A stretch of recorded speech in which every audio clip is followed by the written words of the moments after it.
Olá a todos, meu nome é Clarice Queiroz, eu sou do Pará, norte do Brasil, e atualmente estou cursando astronomia na UFRJ e finalizando uma graduação em Física EAD pela Unicid. Esse trabalho que eu vou apresentar para vocês hoje contou com mais 6 autores, contando com eles Bruna Prado, Bruno Strapasson, Karine Souza, Graziele Dotti, Jamile Ribeiro e Luiz Gustavo de Sá. Nos auto-intitulamos Grupo JASSE, Grupo de Pesquisas Aeroespaciais, em que JASSE é a palavra lua do Guarani. Então, hoje eu vou apresentar o trabalho intitulado A Expansão do Cemitério de Satélites, Lixo Espacial e Sustentabilidade Orbital, Desafios Contemporâneos e Perspectivas Futuras. Esse estudo surgiu da preocupação com o crescimento acelerado da quantidade de objetos em órbita terrestre e com os impactos que esse cenário pode causar para o futuro da exploração espacial. Além disso, a ideia para a pesquisa se desenvolveu durante a missão Sirius 2025 na Vogel Enterprise Aerospace, também conhecida como Vogel Brasil. É uma organização aeroespacial brasileira com sede em Brasília, focada em educação, treinamento e pesquisas aeroespaciais, formando astronautas análogos. Seguindo, então, nas últimas décadas, a exploração espacial deixou de ser uma atividade restrita às grandes agências governamentais. Atualmente, empresas privadas, universidades e diversos países têm participado desse processo, aumentando significativamente o número de lançamentos realizado todos os anos. Esse crescimento representa um enorme avanço científico, tecnológico, entretanto, ele também trouxe um problema que muitas vezes passa despercebido, que é o aumento acelerado da quantidade de lixo em órbita terrestre. É justamente sobre esse desafio que nosso trabalho busca discutir. Dito isso, nossa pesquisa se divide em introdução, conceito, metodologia, que foi pesquisa qualitativa e bibliográfica, conclusão e resultado, claro, e o desenvolvimento de um software que ainda está em andamento. Então, seguindo aqui um pouco, falando mais sobre o trabalho. Antes da gente entender o problema, precisamos compreender o que chamamos de lixo espacial. O lixo espacial, então, é formado por qualquer objeto artificial que permanece em órbita sem exercer mais nenhuma função. Isso inclui satélites desativados, estágios de foguetes, ferramentas perdidas durante missões espaciais e milhares de fragmentos produzidos por colisões e explosões ocorridas ao longo das décadas. Um detalhe muito importante é que esses objetos permanecem viajando a velocidades extremamente altas. Em órbita baixa, por exemplo, o objeto pode atingir cerca de 28.000 km por hora. E nessas velocidades, mesmo um fragmento com poucos milímetros de diâmetro possui energia suficiente para perfurar um satélite ou danificar seriamente uma espaçonave. Portanto, o problema não está apenas na quantidade de lixo espacial, mas também na velocidade com que esses fragmentos se deslocam. Então, diante desse cenário, esse trabalho teve como principal objetivo analisar a evolução do lixo espacial nas últimas décadas. Além disso, buscamos compreender quais são os impactos desses detritos para a segurança das operações espaciais e discutir quais tecnologias e estratégias vêm sendo desenvolvidas para minimizar esse problema. Também procuramos destacar a importância da sustentabilidade orbital, mostrando que preservar o ambiente espacial será essencial para garantir a continuidade das futuras missões. Então, falando um pouco da metodologia aqui, para responder essas questões, realizamos uma pesquisa qualitativa baseada em revisão bibliográfica. Foram analisados artigos científicos clássicos e atuais, além de documentos produzidos por instituições reconhecidas internacionalmente, como NASA e a ESA, a Agência Espacial Europeia. Junto disso, também utilizamos bancos de dados públicos da NASA, Orbital Radar e Space Stats, para construir os gráficos que ilustraram o crescimento da atividade espacial até então. E dessa forma, conseguimos combinar informações científicas consolidadas com dados recentes sobre lançamentos e detritos orbitais. Então, falando um pouco mais sobre onde esse lixo espacial está habitando neste exato momento, antes de apresentar os dados, é importante entender onde esses satélites ficam. nem todos os satélites orbitam na mesma altitude. A região mais utilizada atualmente é a órbita terrestre baixa, também conhecida pela sigla LEO, ou LEO em português, que é o Low Earth Orbit. Ela se estende aproximadamente de 160 km até 2.000 km de altitude. E é utilizada por satélites de observação da Terra, pela Estação Espacial Internacional e pelas mega constelações de internet, como a Starlink. Acima dela temos a órbita média, que fica, no caso, entre cerca de 2.000 a 35.786 quilômetros de altitude, onde se encontram sistemas de navegação como GPS, Galileu e o GLONASS. Okay. Já a órbita geoestacionária, que é a nossa maior altitude, está aproximadamente a 35.786 quilômetros em diante.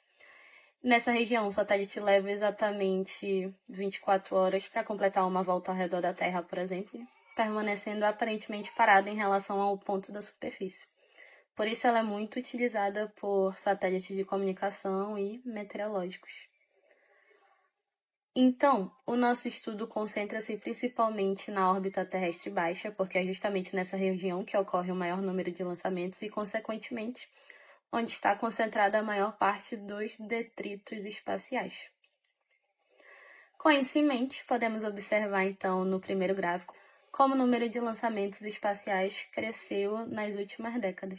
Bom, durante os estudos fizemos, é claro, o levantamento de dados, e nessa figura podemos observar a evolução dos lançamentos espaciais entre 2005 e 2025. Percebemos que até aproximadamente 2020 o crescimento ocorreu de maneira relativamente gradual. Entretanto, a partir de 2021 esse aumento torna-se muito mais expressivo. E esse comportamento está diretamente relacionado ao crescimento das empresas privadas, principalmente aquelas responsáveis pelos lançamentos das megaconstelações de satélites, voltadas para a internet e telecomunicações. Outro fator importante foi a redução dos custos de lançamento, que permitiu que um número cada vez maior de países e instituições tivesse acesso ao espaço. E esse cenário demonstra um enorme avanço tecnológico. Porém, quanto mais objetos colocamos em órbita, maior será a quantidade de equipamentos que futuramente poderão se transformar em lixo espacial. Ou seja, o crescimento das atividades espaciais exige que o gerenciamento desses objetos evolua na mesma velocidade. Após analisar os dados apresentados nos gráficos, nós observamos uma relação direta entre o aumento do número de lançamentos espaciais e o crescimento da população de detritos em órbita. Embora, então, os fragmentos sejam pequenos, eles representam um risco significativo devido às altas velocidades orbitais, podendo comprometer satélites ativos, missões científicas e até a segurança de astronautas. Esses resultados demonstram, então, que o crescimento da atividade espacial precisa ser acompanhado por políticos de gestão do ambiente orbital. Caso contrário, o aumento dos detritos poderá comprometer a utilização segura da órbita terrestre nas próximas décadas. Esse cenário, então, nos leva a um dos conceitos mais importantes relacionados ao lixo espacial, conhecido como Síndrome de Kessler, que explica como o aumento dos detritos pode desencadear uma reação em cadeia de colisões. Essa teoria foi proposta em 1978 pelos pesquisadores Donald Kessler e Burton Cour-Palais. Eles sugeriram que a partir de determinada densidade de objetos em órbita, as colisões começariam a gerar novos fragmentos de maneira exponencial. Esses fragmentos produziriam novas colisões, por exemplo, criando uma reação em cadeia. Então, caso esse cenário ocorra em grande escala, determinadas regiões da órbita terrestre poderão se tornar inviáveis para futuras missões durante décadas. E isso é um problema para a nova era aeroespacial. Esse é um dos maiores riscos associados ao crescimento descontrolado do lixo espacial. Felizmente, diversas soluções vêm sendo desenvolvidas nesse caso.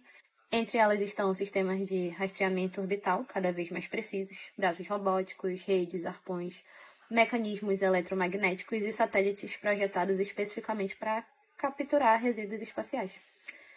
Empresas como a japonesa Astroscale têm investido fortemente nesse tipo de tecnologia. Apesar disso, A maioria dessas soluções ainda está em fase experimental e possui custos elevados.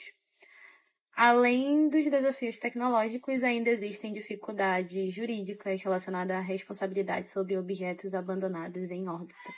Nesta última figura, que no caso é o nosso último gráfico, observamos uma projeção do crescimento dos lançamentos espaciais até 2030. Mesmo em cenários conservadores, a tendência indica que o número de lançamentos continuará subindo. Isso significa que, caso não sejam adotadas medidas preventivas, a população de detritos espaciais também continuará crescendo. Por isso, diversos pesquisadores defendem que futuras missões já sejam planejadas considerando a retirada dos satélites ao final da vida útil. E também a reutilização de componentes e protocolos obrigatórios de descarte seguro. A outra alternativa também seria o que algumas empresas estão fazendo, que é tentar aumentar a vida útil dos satélites, em vez de substituí-los. Como conclusão, este trabalho demonstra que o lixo espacial deixou de ser um problema exclusivamente tecnológico. Hoje ele representa também um desafio ambiental, econômico e político. A continuidade segura da exploração espacial dependerá da capacidade internacional de desenvolver novas tecnologias, fortalecer acordos entre países e estabelecer normas que garantam o uso responsável da órbita terrestre. Assim como aprendemos a preservar os recursos naturais do nosso planeta, também vai ser necessário aprender a preservar o ambiente orbital. Afinal, o espaço próximo à Terra é um recurso limitado e essencial para o funcionamento da sociedade moderna, diferente do que muitas pessoas pensam. Também queria acrescentar que estamos entrando em uma nova era aeroespacial, e por isso vamos precisar de ações e feitos nunca antes necessários, para assim evoluirmos e não decairmos como ocorreu após o ápice da Guerra Fria. Como continuidade dessa pesquisa, outra coisa que eu somente mencionei, é que o nosso grupo está produzindo e desenvolvendo software voltado para a sustentabilidade orbital. E a proposta é utilizar dados históricos sobre lançamentos espaciais e detritos em órbita para quantificar o crescimento da população de objetos espaciais, realizar projeções sobre futuros lançamentos e estimar cenários de risco associados ao aumento do lixo espacial. E a gente espera que essa ferramenta possa contribuir para pesquisas na área e auxiliar no planejamento de estratégias voltadas à prevenção do ambiente orbital, ou seja, que outras empresas possam ter acesso ao nosso software também. Diante de tudo isso, muito obrigada a todos por me ouvirem e me acompanharem até aqui. Desculpem qualquer coisa, ou pronúncia também. Podem mandar um e-mail ou uma mensagem caso tenham dúvidas. Muito obrigada. Tchau, tchau.